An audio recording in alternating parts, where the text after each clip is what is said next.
اللہ نے قرآن میں کہا کہ لا یکلف اللہ نفسا الا وسعها، اللہ کسی پر اتنا بوجھ نہیں ڈالتا جو اس کی برداشت کے باہر ہو. تو اللہ تعالیٰ دلوں کا حال جانتا ہے. جہاں مجبوری ہوگی اللہ تعالیٰ عبادت قبول کرے گا، جہاں ہماری اپنی شرارت اس میں شامل ہوگی تو پھر ہم اللہ تعالیٰ کیا حساب دیں گے. اگر نمازی کے آگے سترا نہیں رکھا ہے اور آگے کی صفیں خالی ہیں تو کتنے فاصلے چھوڑ کے نمازی کے آگے سے گزر؟ اس کا جواب انشاءاللہ ہم کل دیں گے. وتر کی نماز کے بعد تہجد پڑھ سکتے ہیں کیا؟ دیکھیے اللہ کے رسول کی حدیث ہے کہ وتر کی نماز کو رات کی آخری نماز بناؤ. تو اگر آپ کا ارادہ پہلے سے ہے کہ ہم رات میں تہجد پڑھیں گے تو آپ وتر مت پڑھیے، آپ تہجد کے بعد وتر پڑھیے. لیکن کبھی اگر ایسا ہو گیا کہ آپ نے وتر پڑھ لیا اور رات میں اچانک آپ کی نیند کھولی یا پلان بنا کہ چلو نیند نہیں آ رہی چلو تہجد پڑھ لیتے ہیں، تو آپ پڑھ سکتے ہیں. اللہ کے رسول صلی اللہ علیہ وسلم نے کبھی کبھی وتر کے بعد بھی نماز پڑھی ہے. تو اس کو معمول نہیں بنانا چاہیے، معمول آپ کا ریگولر آپ کا ایسا عمل نہیں ہونا چاہیے. ریگولر یہی ہو کہ وتر آپ کی لاسٹ نماز ہو. اور ایک بات یہ بھی یاد رکھیں کہ ایک بار آپ نے وتر پڑھ لیا تو اب دوبارہ وتر نہیں پڑھیں گے. لا وتران فی لیلۃ، ایک رات میں آپ 2 وتر نہیں پڑھیں گے. نیل پالش لگا کے نماز پڑھ سکتے ہیں کیا؟ دیکھیے نیل پالش کے بارے میں نے بتایا تھا کہ 2 طریقے کی نیل پالش ہوتی ہے. ایک ہوتی ہے کہ جو بالکل ہلکی ہوتی ہے، اس کی کوئی لیئر نہیں ہوتی ہے، وہ مہندی کی ٹائپ کی ہوتی ہے. تو اگر مہندی ٹائپ کی ہے تو اس میں نماز ہو جائے گی، یعنی اس کے اوپر وضو ہو سکتا ہے. اور اگر اس کی باقاعدہ ایک لیئر ہے اور وہ گاڑی ہے تو پھر اس کو ریموو کیے بغیر آپ کا وضو نہیں ہوگا، اور جب وضو نہیں ہوگا تو نماز نہیں ہوگی.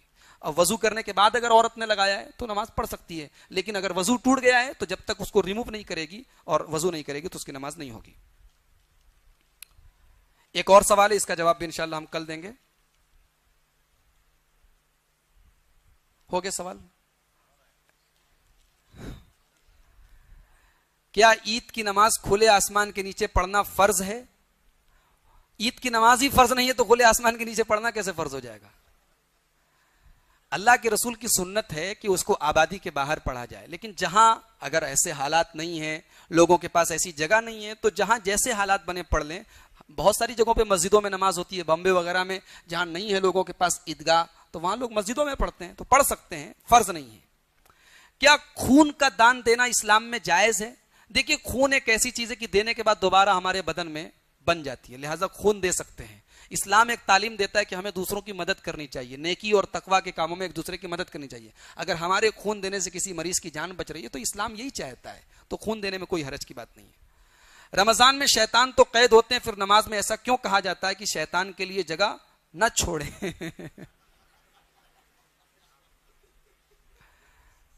بات میں تو دم ہے. دیکھیے جو شیطان اتنا پاورفل ہے کہ وہ مسجد میں آ رہا ہے تو ہو سکتا ہے رمضان میں وہ قید نہ ہوتا ہو. جو نماز کے دوران مسجد میں آ رہا ہے اس کا مطلب کہ بہت پاورفل ہے. دیکھیے اللہ کے رسول کی جو حدیثیں ہیں ہمیں ان کے اوپر ویسے ہی ایمان رکھنا ہے. آپ صفوں کو درست کرتے تھے تو آپ یہ کہتے تھے کہ صفوں کو بالکل سیدھی رکھو، بیچ میں اگر جگہ چھوٹے گی تو شیطان آئے گا.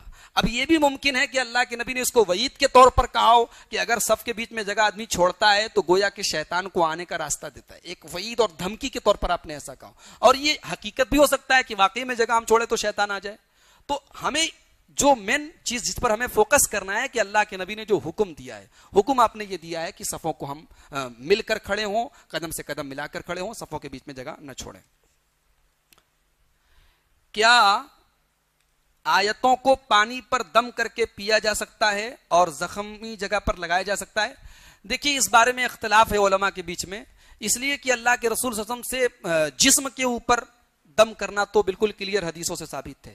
لیکن آپ کی ایسی کوئی حدیث نہیں ملتی ہے کہ آپ نے پانی پر دم کیا ہو. لیکن کچھ علماء نے کہا ہے کہ جائز ہے، اس لیے کہ اللہ کے رسول صلی اللہ علیہ وسلم نے بعض غزوات کے موقع پر کھانے پینے کی چیزوں میں آپ نے تھوکا ہے برکت کے لیے، تو اس سے بعض علماء نے یہ استدلال کیا ہے کہ پانی وغیرہ پہ دم کیا جا سکتا ہے. ہمارا یہ ماننا ہے کہ جہاں تک ممکن ہو پانی وغیرہ پہ دم کرنے سے بچا جائے. اللہ کے رسول کی جو سنت، جو واضح اور صریح جو الفاظ ثابت ہیں، ہم پڑھ کے ڈائریکٹ مریض پر دم کر دیں وہ زیادہ بہتر ہے. اور جہاں کبھی کبھی ایسا ہوتا ہے کوئی آدمی جادو وغیرہ کا معاملہ ہوتا ہے، جنات کا معاملہ ہوتا ہے، تو بہت اس کے علاج کے بہت سارے اسٹیپس ہوتے ہیں. تو جو علاج کرنے والے ہوتے ہیں وہ پینے پانی کے وغیرہ پر بھی جو ہے آیتوں کو پڑھ کے دم کرتے ہیں. تو اگر ایسی کوئی مجبوری ہو تو بہرحال جائز ہے، اس کو بہتر نہیں قرار دیا جا سکتا.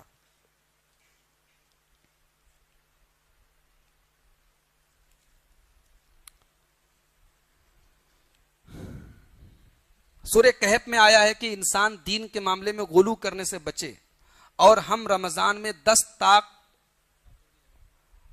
طاق رات بنا کے دین میں کیا غلو کر رہے ہیں۔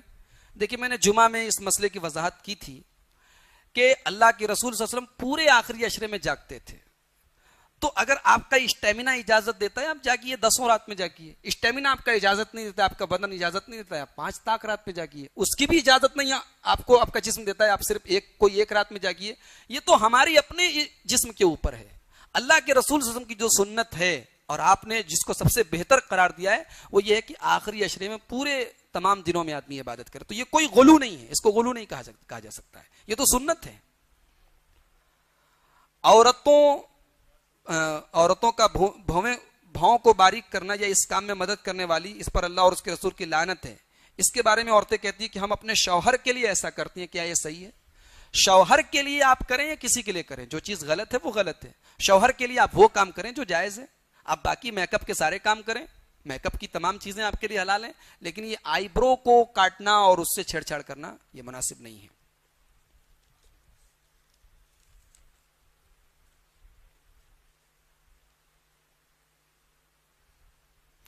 عید کی نماز کے بارے میں 3 سوالات آئے ہیں۔ عید کی نماز گاؤں یا آبادی سے باہر پڑھنا چاہیے یا نہیں؟ عید کی نماز چھت کے نیچے پڑھنا کیسا ہے؟ عید کی نماز اشراق کے وقت پڑھنا کیسا ہے؟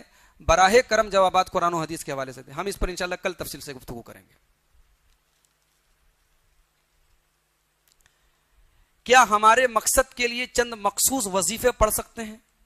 دیکھیے جو بہت ساری کتابوں کے اندر من گڑت قسم کے وظیفے رہتے ہیں کہ فلاں دعا کو اتنی بار پڑھو، فلاں دعا کو اتنی بار پڑھو، 11 مرتبہ درود شریف پڑھو، یہ سب چیزیں غلط ہیں۔ ہم کسی دعا کی تعداد کو یا گنتی کو اپنی طرف سے فکس نہیں کر سکتے۔ جہاں جس دعا کی گنتی فکس ہے قرآن حدیث میں وہیں فکس کریں گے۔ ہاں اگر بغیر فکس کیے ہم درود شریف چاہے جتنا پڑھیں، ہم قرآن کی آیتوں کو چاہے جتنا پڑھیں، قرآن کی جن آیتوں میں روزی روٹی کا ذکر ہے ہم ان روزی روٹی والی آیتوں کو پڑھیں اور اللہ سے دعا کریں کہ اللہ ہماری روزی میں برکت دے، کوئی حرج کی بات نہیں۔ لیکن یہ گنتی طے کرنا، ٹائم طے کرنا، یہ سب دلیل، اس کے لیے دلیل کی ضرورت ہوتی ہے۔ تو بغیر دلیل کے بس ایسے ہی الٹی پلٹی کتابوں میں پڑھا کہ ہاں اس دعا کو اتنی بار پڑھو تو بچہ پیدا ہو جائے گا، اس دعا کو اتنی بار پڑھو تو کاروبار میں برکت ہوگی، یہ تمام چیزیں غلط ہیں، ان سے بچنا چاہیے۔ سجدہ تلاوت کے لیے وضو کا ہونا شرط ہے یا نہیں؟ دیکھیے کل میں نے بتایا تھا کہ قرآن پڑھنے کے لیے وضو کا ہونا افضل ہے، شرط نہیں ہے۔ تو جب قرآن کے لیے شرط نہیں ہے تو قرآن کی تلاوت کے دوران اگر سجدہ تلاوت آ جائے گا تو آپ بغیر وضو کے بھی سجدہ تلاوت کر سکتے ہیں، کوئی حرج کی بات نہیں ہے۔ اللہ کے رسول صلی اللہ علیہ وسلم فرمایا کہ اگر تم رکوع کو پا لیتے ہو تو رکعت کو بھی پا لیا۔ تو آپ نے آج درس میں کہا کہ جمعہ میں اگر کوئی شخص ایک رکعت کو پا لیا تو اس نے جمعہ پا لیا، اگر وہ رکوع پا لیا تو جمعہ نہیں ملی، مگر حضور کے ارشاد کے مطابق جو شخص رکوع پا لیا اس نے رکعت بھی پا لی۔ تو جمعہ میں جو شخص رکوع پا لیا تو کیا اس کو جمعہ مل گئی؟ دیکھیے وہ جو حدیث ہے کہ جس نے رکوع پا لیا اس نے نماز پا لی، اس کا یہ مطلب ہے کہ اگر کسی نے نماز میں ایک رکعت بھی اس کو مل گئی تو نماز کی جماعت کا ثواب اس کو مل گیا، وہاں یہ بتانا مقصود ہے۔ وہاں اس حدیث کا یہ مطلب نہیں کہ رکوع مل گیا تو آپ کو رکعت مل گئی، ایسی کوئی دلیل اللہ کے رسول صلی اللہ علیہ وسلم صحیح ثابت نہیں ہے کہ رکوع میں ہم شامل ہو جائیں تو وہ رکعت ہماری کاؤنٹ ہو جائے گی۔ حالانکہ یہ ایک اختلافی مسئلہ ہے علماء کے بیچ میں، لیکن ہم دلائل کے اعتبار سے جس کو بہتر سمجھتے ہیں وہ یہ ہے کہ رکوع ملنے سے رکعت نہیں ملتی، اس لیے کہ آپ رکوع میں گئے تو آپ کی سورہ فاتحہ چھوٹ گئی، آپ کو امام کے ساتھ قیام نہیں ملا، اور قیام بھی نماز کے لیے شرط ہے اور سورہ فاتحہ بھی شرط ہے، تو دو اہم چیزیں آپ کی چھوٹ گئی، کیسے آپ کی وہ رکعت کاؤنٹ ہوگی؟ تو دلیل کے اعتبار سے زیادہ مضبوط بات یہ ایک اختلافی مسئلہ ہے، لیکن زیادہ مضبوط بات یہی ہے کہ رکوع ملنے سے رکعت نہیں ملتی ہے۔ لہٰذا اگر جمعہ کے دن کوئی آتا ہے اور امام رکوع میں جا چکا ہے تو اب وہ ظہر پڑے گا۔ وضو ٹوٹنے کے کیا فرائض ہیں؟ یہ عجیب سوال ہے۔ وضو کے کیا فرائض ہیں اگر یہ پوچھا جاتا تو وضو کے فرائض وہی ہیں جو اللہ تعالیٰ نے قرآن میں ذکر کیے ہیں۔ دونوں ہاتھوں کو دھونا یہاں تک کلائی تک یہ فرض ہے، اور اسی طریقے سے چہرے کو دھونا فرض ہے، سر کا مسح کرنا فرض ہے، اور پیر کا دھونا فرض ہے۔ یہ 4 چیزیں فرض ہیں وضو میں، باقی چیزیں سنت ہیں۔ مگر میں پھر یہی کہوں گا کہ اس قسم کا سوال کرنے سے بہتر ہے کہ ہم یہ پوچھیں کہ ہمارے رسول کا وضو کیسا ہوتا تھا۔ ہم جو ڈیوائیڈ کرتے ہیں کہ کیا چیز فرض ہے، کیا چیز سنت ہے، کیا چیز نفل ہے، ہمیں پورا طریقہ پوچھنا چاہیے کہ ہمارے نبی کا طریقہ کیا تھا، ویسا کرنا ہے، بس بات ختم۔ اس کو ہمیں ڈیوائڈ کرنے کی ضرورت کیا ہے؟ قرآن اور کیا ہے، یہ کیا لکھا ہے؟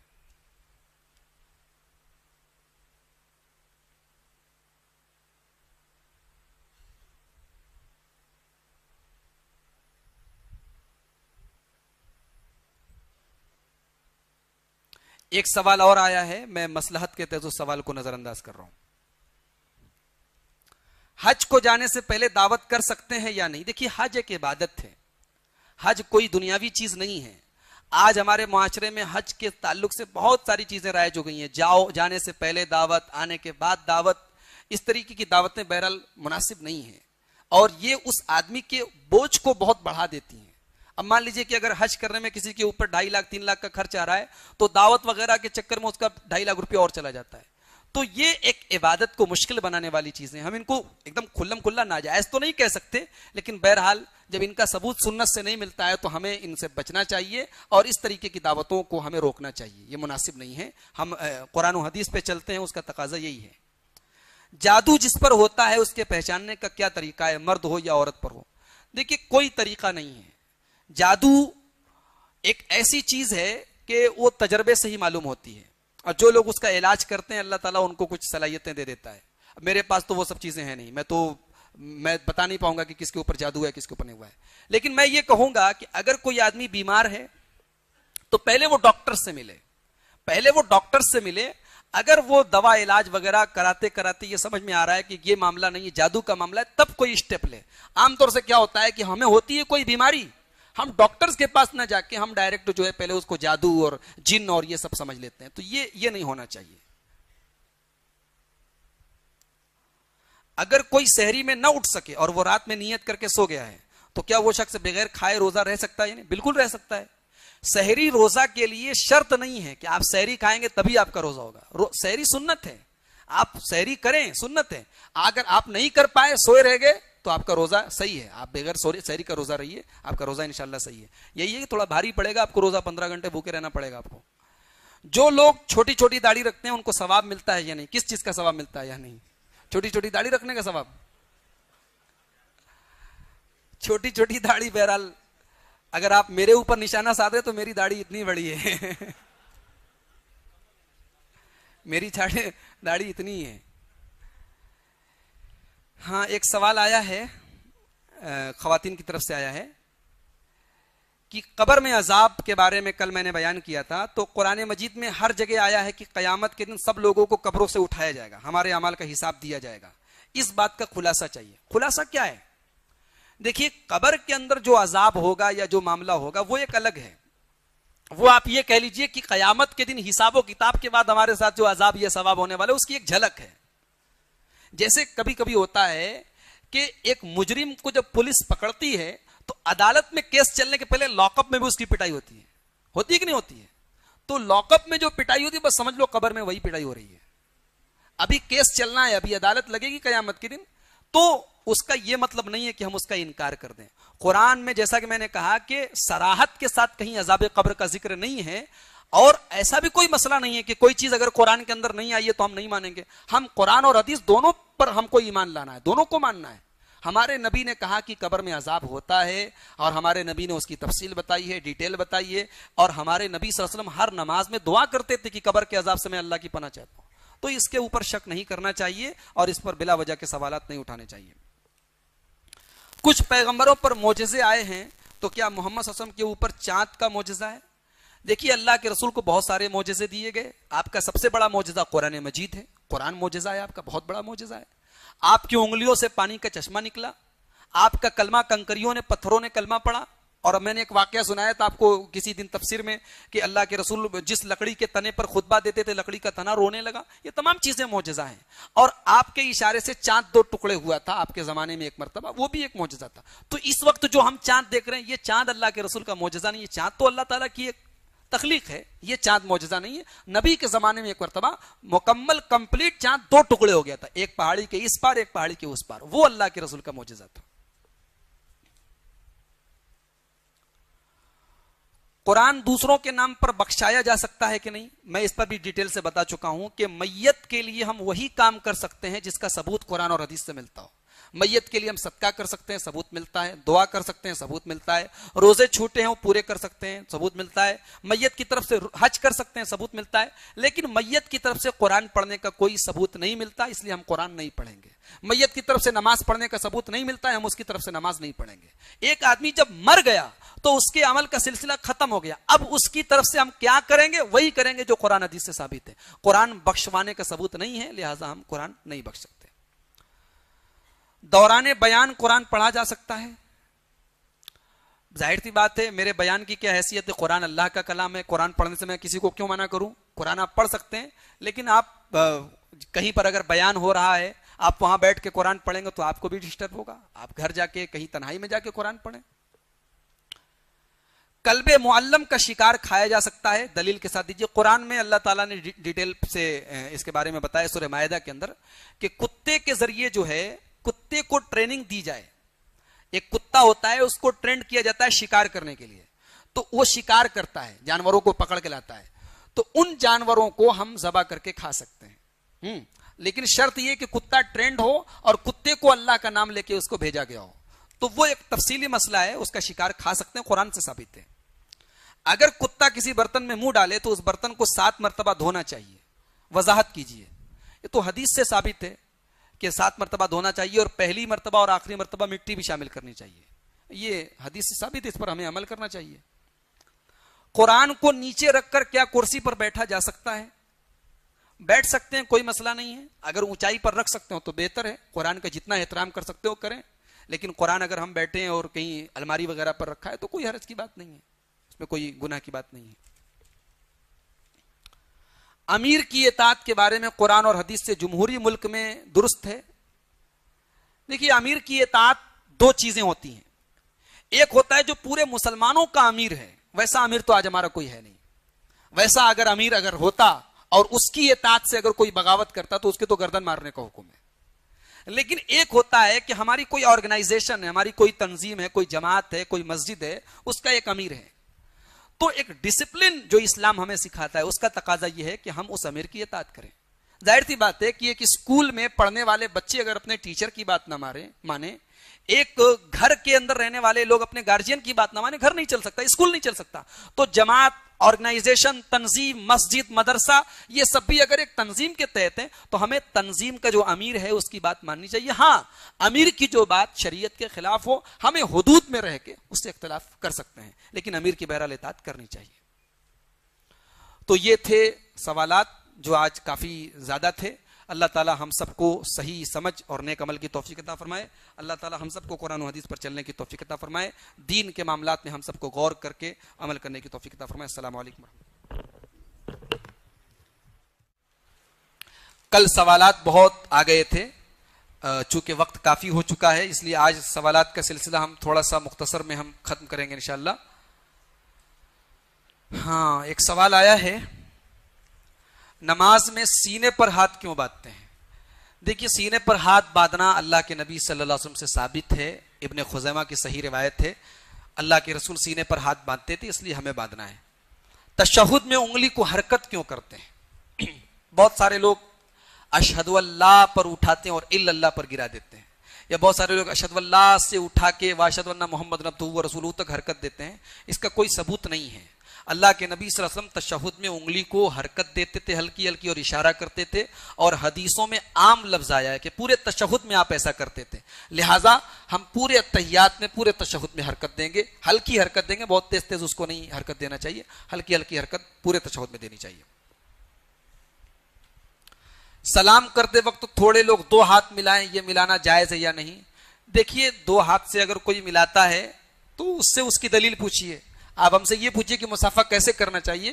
اللہ کے نبی صلی اللہ علیہ وسلم اور صحابہ کرام سے جو ثابت ہے، 1 ہاتھ کی حدیثیں موجود ہیں، صحیح حدیثیں موجود ہیں، 1 ہاتھ سے بہتر اور افضل ہے۔ اگر کوئی 2 ہاتھ سے کرتا ہے تو ایسا نہیں ہے کہ آپ اس کو اس سے مصافحہ نہ کریں، کوئی 2 ہاتھ سے کرتا ہے تب بھی آپ 1 ہاتھ آگے بڑھا دیں، مصافحہ کر لیں۔ مصافحے میں ہاتھ ملتا ہے، ہاتھ ملے نہ ملے یا نہ ملے، دل ملا لیجئے، دل ملنا زیادہ ضروری ہے۔ نماز سے پہلے پینٹ کو ٹخنے سے اوپر چڑھانا صحیح ہے یا نہیں؟ خاص طور سے نماز کے لیے اگر کوئی پینٹ کو چڑھاتا ہے تو یہ صحیح نہیں ہے۔ پینٹ کو ہمیشہ ٹخنے کے اوپر رکھنا ہے، آپ کو تو پہلی بات ایسی پینٹ سلوانی ہی نہیں چاہیے جو ٹخنے کے نیچے جاتی ہو. پینٹ آپ کی ہمیشہ ٹخنے کے اوپر ہونی چاہیے. اگر آپ نے ریڈی میڈ پینٹ لی ہے, جیسے یہ جینس کی پینٹ ہے, جینس کی پینٹ تو ظاہر سی بات ہے کہ لمبی ہی رہتی ہے, تو اس کو آپ ہمیشہ فولڈ کر کے رکھیں گے. اس کو صرف نماز کے لیے فولڈ کرتے ہیں تو غلط ہے. ٹخنے کے اوپر کپڑا عام حالات میں بھی ہونا چاہیے. ہم لوگ سمجھتے ہیں صرف نماز میں ہونا چاہیے. بہت سارے لوگ ہوتے ہیں نماز میں چڑھا لیتے ہیں, پھر نماز پڑھ کے نکلتے ہیں تو اتار دیتے ہیں. ایسا نہیں کرنا. ٹخنے, مرد کا کپڑا ہمیشہ ٹخنے کے اوپر ہونا چاہیے. ٹخنے کے نیچے رہے گا تو گناہ ہوگا. نماز سے پہلے نیت کرنا جائز ہے یا نہیں؟ نیت کرنا ضروری ہے. جائز چھوڑ دیجئے, ضروری ہے, لیکن نیت دل کے ارادے کا نام ہے. نیت زبان سے کرنے کی ضرورت نہیں کہ میں نیت کرتا ہوں 4 رکعت عشاء کی نماز کی واسطے اللہ کے منہ میرا قبلہ کی طرف واسطے. یہ سب کہنے کی کوئی ضرورت نہیں ہے. آپ گھر سے عشاء کی نماز پڑھنے کا ارادہ لے کر آئے, آپ نے مسجد میں آ کے عشاء کی نماز کا وضو کیا, دل میں آپ نے ایک ارادہ کر لیا, کافی ہے. اللہ تعالیٰ دلوں کا حال جانتا ہے, اس کو کچھ بتانے کی ضرورت نہیں ہے. بس نیت ہونی چاہیے, ارادہ ہونا چاہیے. ایسا نہ ہو کہ عشاء کی نماز ہو رہی ہے اور آپ کا ارادہ مغرب کی نماز پڑھنے کا ہے. آپ کا ارادہ عشاء کا ہی ہونا چاہیے. تراویح کی نماز میں تراویح کا ہی ہونا چاہیے. تو جیسی نیت ہوگی آپ کو اس کے حساب سے ثواب ملے گا. پکڑیے.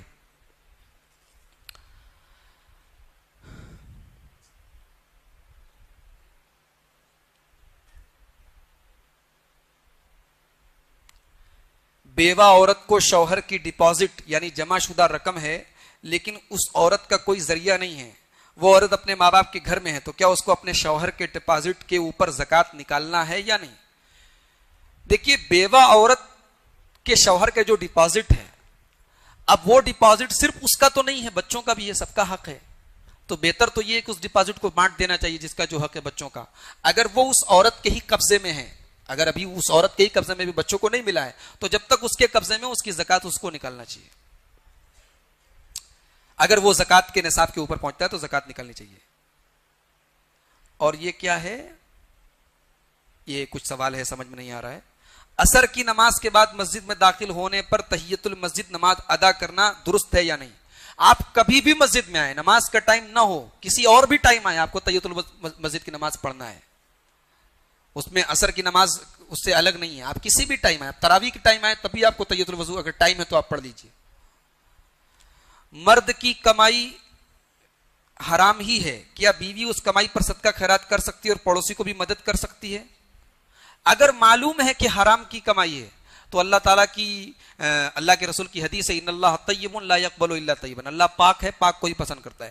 جب معلوم ہے کہ حرام کمائی ہے تو حرام کمائی کو اللہ پسند نہیں کرتا ہے. بیوی کو چاہیے کہ شوہر کو کی اصلاح کرے, شوہر کو سمجھائے, حرام کمائی سے اس کو بچنے کی تلقین کرے. حرام کمائی سے جتنا بھی صدقہ اور خیرات کرے گی اس پر ثواب تو ملنے والا نہیں. مدد کسی کی کرنا چاہے کر سکتی ہے, لیکن ثواب ملنے والا نہیں. اللہ تعالیٰ حرام کمائی کو قبول نہیں کرتا ہے. عورت اور پیسے کے درمیان کوئی تعلق ہے تو سمجھائیں. یہ کیسا سوال ہے بھائی؟ استخارہ کیسے کیا جائے؟ دیکھیے, استخارہ کا مطلب ہوتا ہے کہ جب آدمی کو کسی معاملے میں کنفیوژن ہے کہ یہ کام کریں کہ نہ کریں. دکان کھولنی ہے, اب سمجھ میں نہیں آ رہا ہے کہ چشمے کی دکان کھولیں کہ چپل کی دکان کھولیں کہ کپڑے کی دکان کھولیں کہ چائے کی دکان کھولیں, کنفیوژن ہے. تو کنفیوژن والے میٹر میں جب کسی ایک چیز پر آدمی کا دل نہ جمے تو اللہ کے رسول کی سنت ہے کہ استخارہ کیا جائے. استخارہ کا طریقہ کیا ہے؟ استخارہ کا طریقہ یہ ہے کہ 2 رکعت نماز پڑھی جائے, اور 2 رکعت نماز پڑھنے کے بعد استخارہ کی دعا پڑھی جائے.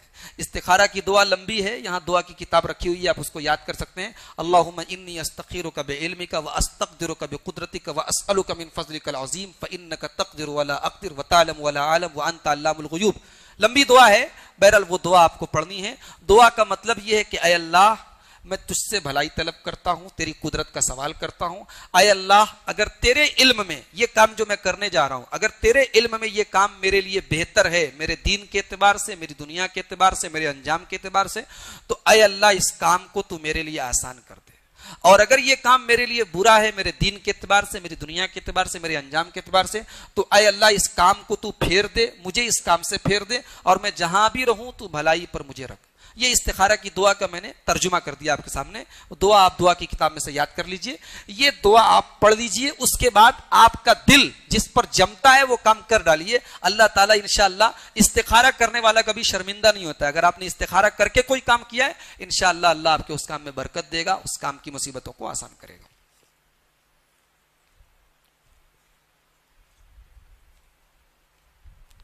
دیکھیے اس قسم کے فضول سوالات کا میں جواب دینا مناسب نہیں سمجھتا کہ فلاں جماعت کے لوگ مسلمان ہیں کہ نہیں ہے. یہ انتہائی فضول قسم کا سوال ہے. ہم کو اپنے اسلام اور ایمان کی فکر ہونی چاہیے. فلاں جماعت کے لوگ مسلمان ہیں یا نہیں، اس سے ہم کو غرض نہیں ہونی چاہیے. ہمیں قرآن و حدیث پر چلنے کی کوشش کرنی چاہیے. ہمیں اپنے ایمان کو مضبوط کرنا چاہیے.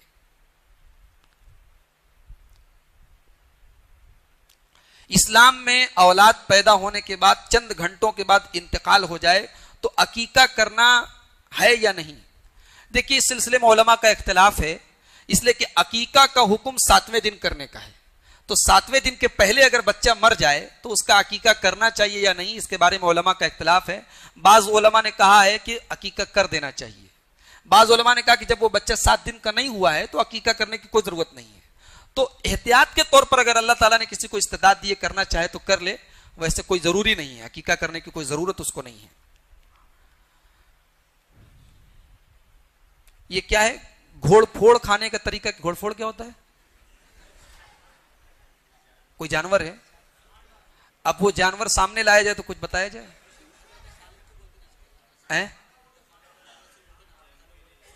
اچھا، حدیث میں ایک جانور کے بارے میں آیا ہے، اس کو اردو میں گوہ بولا جاتا ہے. گوہ، شاید اسی کو اگر آپ لوگ گھوڑ پھڑ بولتے ہیں.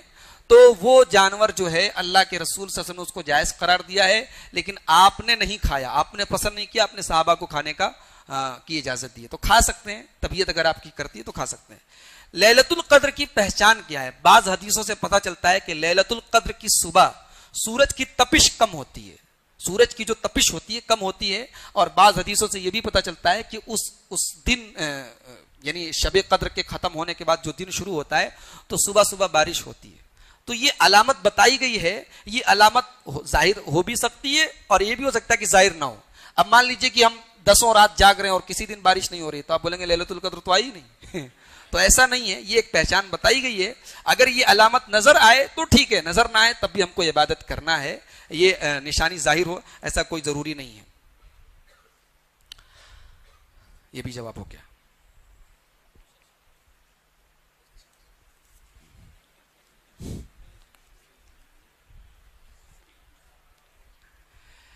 کیا لڑکیاں اپنی چوٹی کے بال سائز کرنے کے لیے کاٹ سکتی ہیں؟ دیکھیے اگر بال بے حساب نکل رہے ہیں، عورت کی خوبصورتی میں رکاوٹ بن رہے ہیں تو الگ بات ہے. صرف فیشن کے لیے اچھے خاصے بال تھے، اس کو کاٹنا مناسب نہیں ہے. اگر بال بے ڈھنگے قسم کے نکل رہے ہیں تو اس کو سیٹ کرنا، کاٹنا، اس میں کوئی حرج کی بات نہیں ہے، اس کو منع نہیں کیا گیا ہے. لیکن اللہ تعالیٰ کی تخلیق کو بدلنا مناسب نہیں ہے. حائضہ عورت اگر قرآن سنے اور سجدہ آئے تو کیا سجدہ کر سکتی ہے؟ بالکل سجدہ کر سکتی ہے. اس کو نماز پڑھنا منع ہے. سجدہ اللہ تعالیٰ کا ایک ذکر کا طریقہ ہے. سجدہ تلاوت اگر آئے تو سجدہ کر سکتی ہے. کیا رومن تیلگو قرآن پڑھ سکتے ہیں؟ دیکھیے قرآن پڑھنے کا جو ثواب ہے وہ قرآن کے الفاظ پر ملے گا. آپ رومن تیلگو میں پڑھیں گے تو آپ کو ثواب نہیں ملے گا.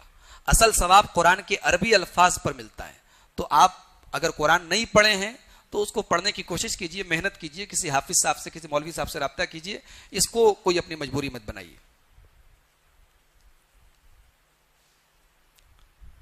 لڑکیوں کے ماں باپ کے لیے جنت ہے، لڑکوں کے ماں باپ کے لیے کیا ہے؟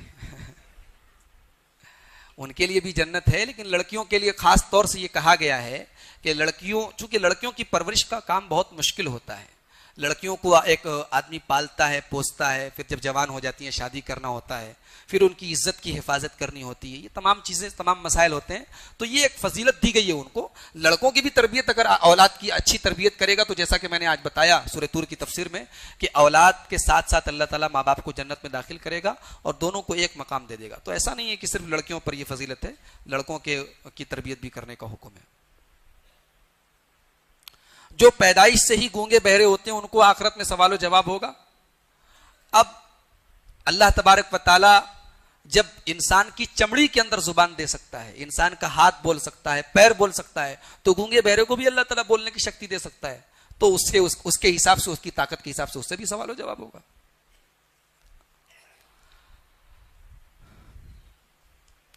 ہمارے یہاں ایک بات یہ ہے کہ کسی مرد کے حادثاتی طور پر انتقال ہو تو اس کی بیوہ کو حکومت کی جانب سے کچھ رقم دی جاتی ہے. کیا اس رقم میں زکوٰۃ دی جا سکتی ہے؟ اگر وہ رقم زکوٰۃ کے نصاب کے اوپر ہے تو زکوٰۃ دی جا سکتی ہے، زکوٰۃ دینی چاہیے، زکوٰۃ دیں گے. اگر وہ سال بھر سے زیادہ ہمارے پاس رہتی ہے اور نصاب کے اوپر ہے تو ہم زکوٰۃ اس کی دیں گے. یونس علیہ السلام کی دعا لا الہ الا انت، یہ دعا پڑھ کے اپنی دعا مانگے تو قبول ہوتی ہے، بالکل قبول ہوتی ہے، صحیح حدیث میں آیا ہے اس دعا کو پڑھ کے جو دعا کی جائے قبول ہوتی ہے۔ جس آدمی کی موت کا ٹائم قریب ہو اس کے بازو میں بیٹھ کے سورہ یاسین پڑھنا درست ہے کیا؟ دیکھیے سورہ یاسین کو پڑھنے کے سلسلے میں جو حدیث آئی ہے وہ حدیث ضعیف ہے، لیکن علماء نے کہا ہے کہ سورہ یاسین کو پڑھا جا سکتا ہے، اس لیے کہ سورہ یاسین میں موت کا اور قیامت وغیرہ کا ذکر ہے، تو مردے کو اس سے ڈرایا جائے تاکہ وہ توحید پر آ جائے۔ اس مقصد کے تحت اگر سورہ یاسین کوئی پڑھتا ہے تو کوئی حرج کی بات نہیں، اس کا کوئی خاص طریقہ نہیں ہے، کوئی بھی آدمی بیٹھ کر اس کے بازو میں سورہ یاسین پڑھ سکتا ہے۔ ویسے مردے کو لا الہ الا اللہ پڑھانے کا صحیح حدیث میں حکم آیا ہے، تو اگر بالکل آخری ٹائم قریب ہو تو لا الہ الا اللہ بار بار اس کو پڑھنے کو کہا جائے۔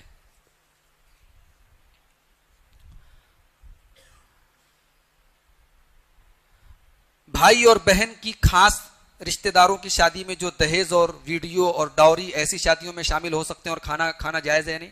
دیکھیے کھانا کھانے کو ہم ناجائز تو نہیں کہہ سکتے، لیکن ایسی شادیوں میں جہاں تک ممکن ہو بچنا چاہیے، اس لیے کہ اللہ تعالیٰ کہتا ہے کہ برائی کے کاموں میں ایک دوسرے کی مدد مت کرو، تو جہاں تک ممکن ہو بائیکاٹ کرنا چاہیے، سمجھانا چاہیے، لیکن ہم ایسا نہیں کہہ سکتے کہ ایسی شادی میں کوئی اگر کھا لے تو حرام کام کر رہا ہے۔ کھانا حرام نہیں ہے، لیکن بہرحال ان رسموں کا خاتمہ کیسے ہوگا، یہ ختم کیسے ہوں گے؟ ایسے ہی چلتا رہے گا تو ختم کیسے ہوگا؟ تو ان کو ختم کرنے کے لیے کوئی طریقہ بہرحال نکالنا چاہیے جو بھی ممکن ہو۔ کیا مرحوم کے نام سے قربانی کرنا، ان کے نام سے صدقہ کرنا اور پھر ان کے نام پر کسی کو کپڑے وغیرہ پہنا سکتے ہیں؟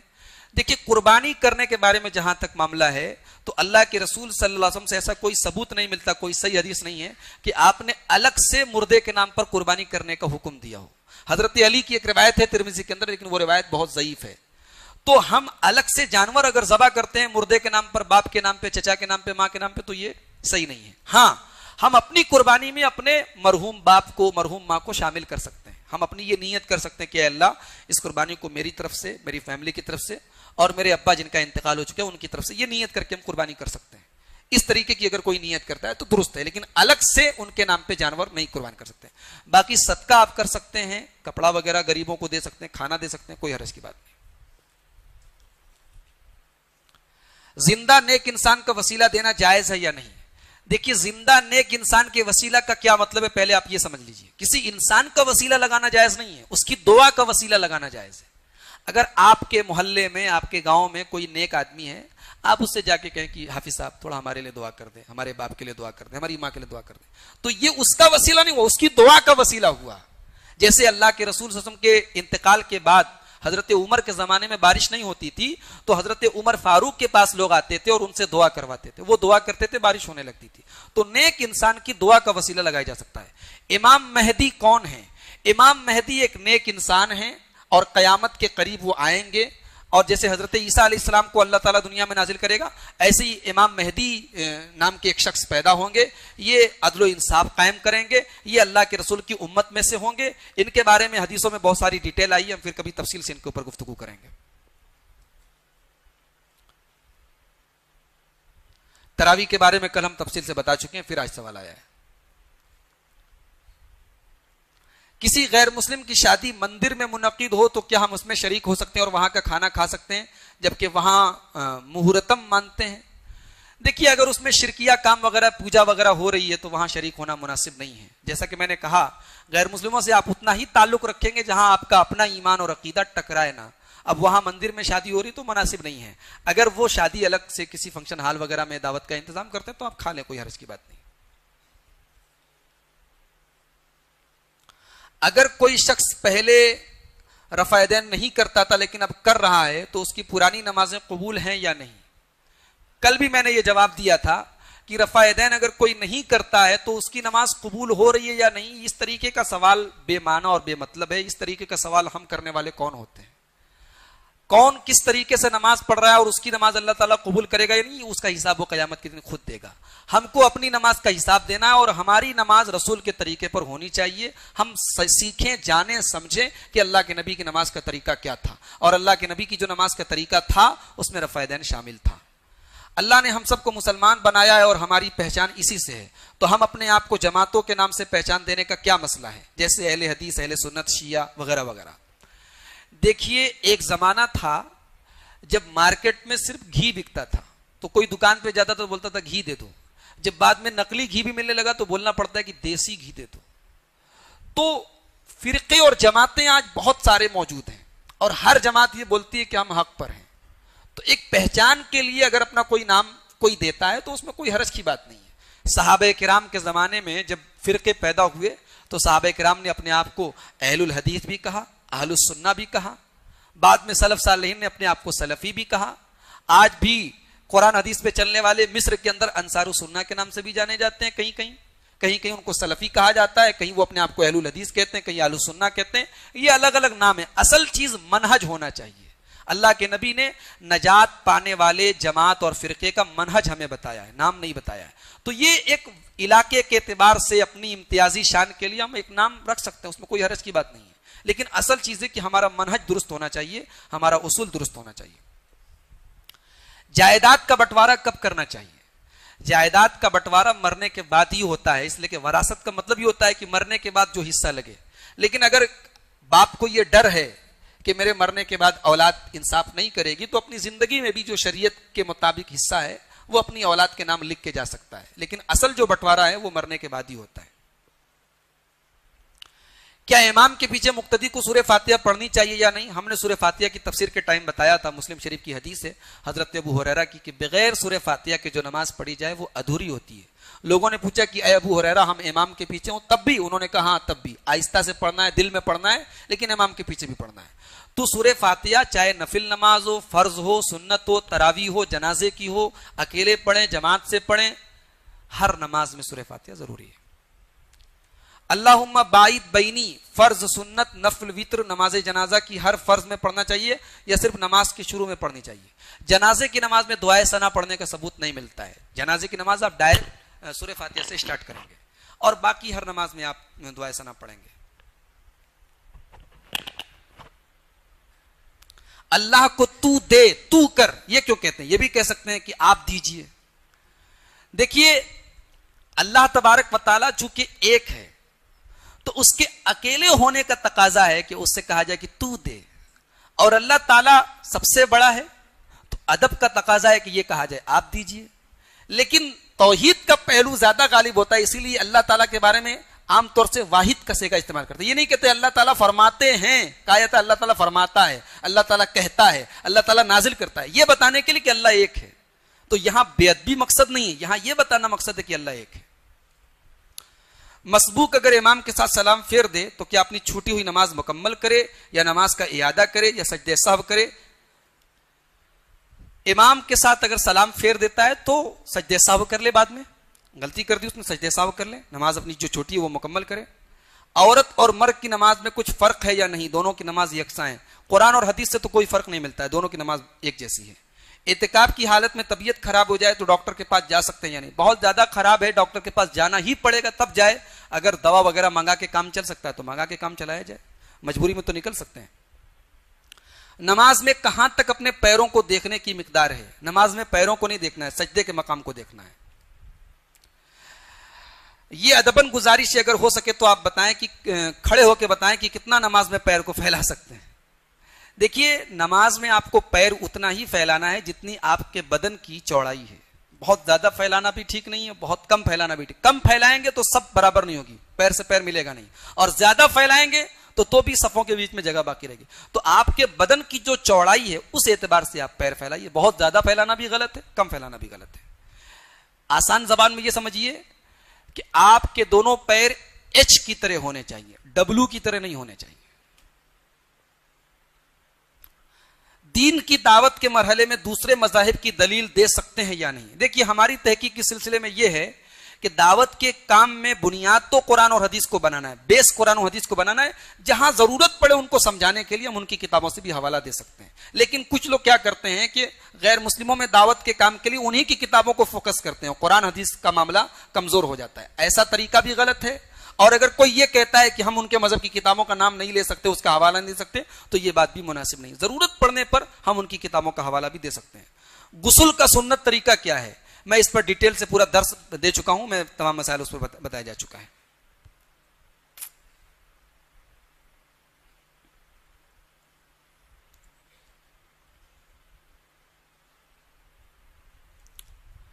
اگر کوئی شخص اپنی بیوی سے ملاقات کرے اور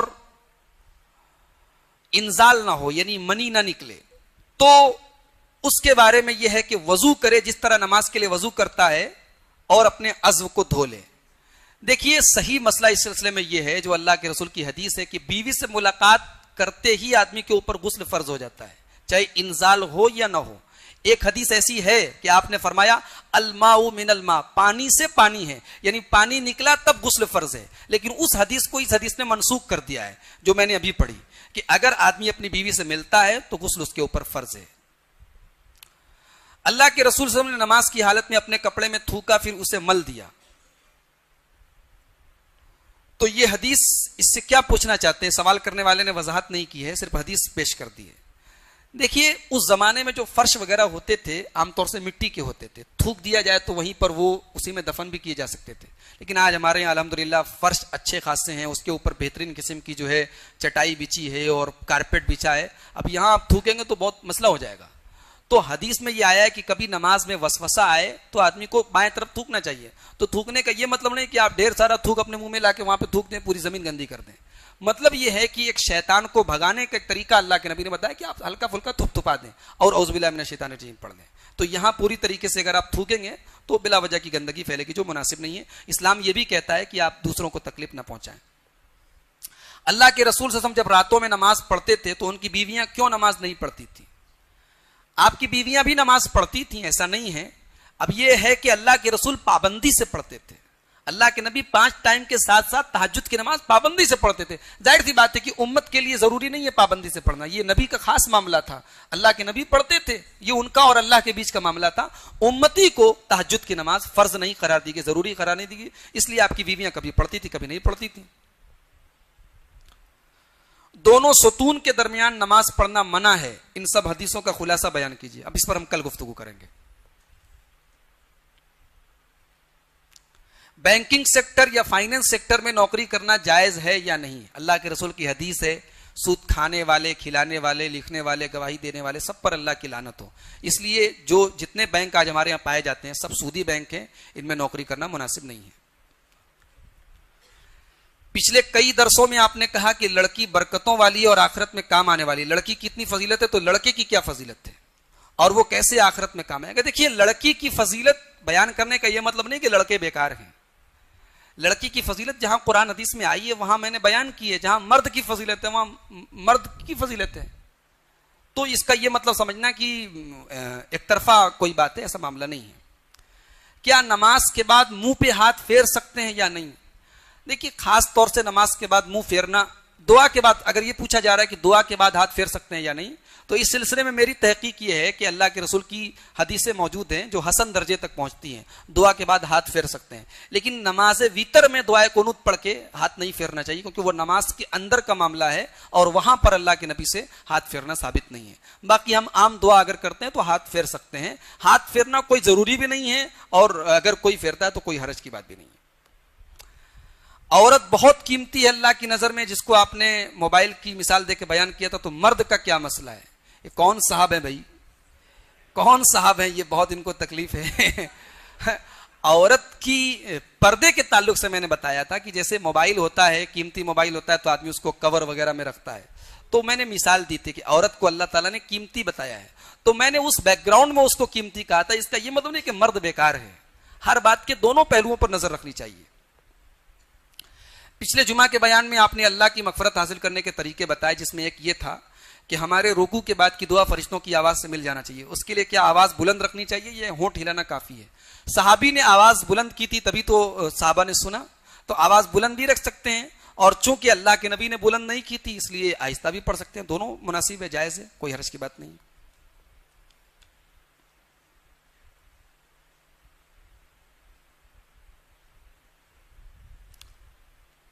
لباس کے شرائط کیا ہیں؟ شرٹ پینٹ پہننا جائز ہے یا جبہ پائجامہ پہننا ضروری ہے؟ کوئی کپڑا ضروری نہیں ہے. کوئی اسلام کوئی ڈریس کوڈ لاگو نہیں کرتا ہے. کپڑا مرد کا ایسا ہونا چاہیے, ٹخنے کے اوپر ہونا چاہیے, اور جسم کی ساخت کو بہت ٹائٹ کپڑا نہیں ہونا چاہیے. بس یہ 2 شرطیں ہیں. باقی آپ کا جو بدن ہے کور ہونا چاہیے. مرد کا سطر جو ہے ناپ سے لے کے گھٹنے تک کے اتنا حصہ کم سے کم کور ہونا چاہیے. باقی آپ پینٹ پہنے, ٹی شرٹ پہنے, شرٹ پہنے, کوئی کپڑا پہنے, کوئی مسئلہ نہیں ہے. کرتا پائجامہ چونکہ اسلامی تہذیب کی علامت ہے, کرتا پائجامہ اگر کوئی پہنے تو بہتر ہے, کوئی نہیں پہنتا تو کوئی حرج کی بات نہیں ہے. اگر ساس سسر مشرک ہوں تو ان کے گھر کھانا جائز ہے یا نہیں؟ کوئی مشرک اگر ہے تو اس کا یہ مطلب نہیں کہ ہم اس کے ساتھ کھانا نہیں کھا سکتے, اس کے ساتھ کھانا بھی کھائیں گے, اس کے تمام دنیاوی حقوق ادا کریں گے, بس اس کے لیے دعائے مغفرت کرنے کی اجازت نہیں ہے. باقی اس کو, بلکہ دیکھیے آج اگر کوئی مسلمان نادانی میں اگر شرکیہ کام کرتا ہے تو ہم اس کے ساتھ غیر مسلم والا سلوک نہیں کریں گے, اس کو قریب کیسے کریں گے ہم؟ اگر کوئی مسلمان غلطی اور نادانی سے شرکیہ کام کرتا ہے تو ہم اس کے ساتھ رہیں گے, اس کو سمجھانے کی کوشش کریں گے جہاں تک ممکن ہو سکتا ہے کہ ہماری دعوت سے اللہ تعالیٰ اس کو ہدایت دے دے. جو شخص قرضدار ہے وہ زکوٰۃ لے سکتا ہے اور دے بھی سکتا ہے کیا؟ دیکھیے اگر بزنس وغیرہ کا قرضہ ہے تو اس کا زکوٰۃ لینا مناسب نہیں. اگر کوئی اتنا قرضدار ہے کہ قرض دینے کی طاقت نہیں ہے اور اس کے پاس اتنا پیسہ بھی نہیں ہے کہ وہ اپنی بنیادی ضرورتوں کو پورا کر سکے تو اس کو ہم قرضے کی رقم ادا کرنے کے لیے زکوٰۃ دے سکتے ہیں. کیا عورتوں کو بھی زور سے آمین بولنا چاہیے یا آہستہ سے بولیں؟ عورتوں کو کچھ بھی زور سے نہیں بولنا ہے, ان کو آہستہ سے ہی بولنا ہے. تلاوت قرآن کے وقت سجدے تلاوت آئے تو اس نیت سے کہ ختم قرآن کے بعد سارے قرآن کے سجدے ایک ہی وقت میں کرنے چاہیے تو کیسا ہے؟ میرے خیال سے یہ مناسب صورت نہیں ہے. سجدے تلاوت جہاں آئے وہیں سجدہ کرنا چاہیے. سارے سجدوں کو پوسٹ پون کر کے لاسٹ میں سجدہ کرنا یہ مناسب نہیں ہے, طریقہ ثابت نہیں ہے. صدقۃ الفطر پر بھی سوال ہے کہ کیا دیں گے, کتنا دیں گے, کس کو دیں گے. ان تینوں سوال کا جواب ہم انشاءاللہ کل جمعہ کے خطبے میں دیں گے انشاءاللہ. تو یہ تھے آج کے سوالات. بہت سارے سوالات آئے. اللہ تعالی ہم سب کو دین کے مسائل کو سیکھنے اور جاننے اور سمجھنے اور عمل کرنے کی توفیق عطا فرمائے. آمین. وآخر دعوانا الحمدللہ رب العالمین.